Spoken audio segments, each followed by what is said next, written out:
TRP game ઝોનમાં મોતનો સામાન રાખવામાં આવ્યો હતો અને આ મોતના સામાનને લઈને મોટો ખુલાસો થઈ રહ્યો છે।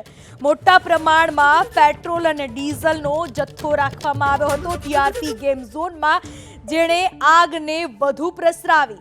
જનરેટર માટે રાખવામાં આવ્યો હતો 1500 થી 2000 લીટર ડીઝલનો જથ્થો, સાથે જ ગો કાર રેસિંગ માટે 1500 લીટર પેટ્રોલનું સ્ટોરેજ કરવામાં આવ્યું હતું।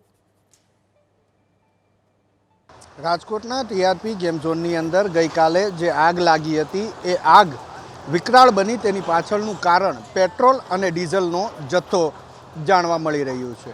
આ ટીઆરપી ગેમ ઝોનની અંદર સ્પોર્ટ્સ કાર પણ રાખવામાં આવી છે અને આ એક્ટિવિટી અહીંયા કરવામાં આવતી હતી, જેની અંદર પેટ્રોલનો ઉપયોગ થાય છે, જેના માટે થઈ અને મોટા પ્રમાણમાં મોટા જથ્થામાં પેટ્રોલનો સ્ટોરેજ પણ અહીંયા રાખવામાં આવ્યું હતું। આ ઉપરાંત જનરેટર માટે થઈ અને ડીઝલની વ્યવસ્થા પણ અહીંયા રાખવામાં આવી હતી।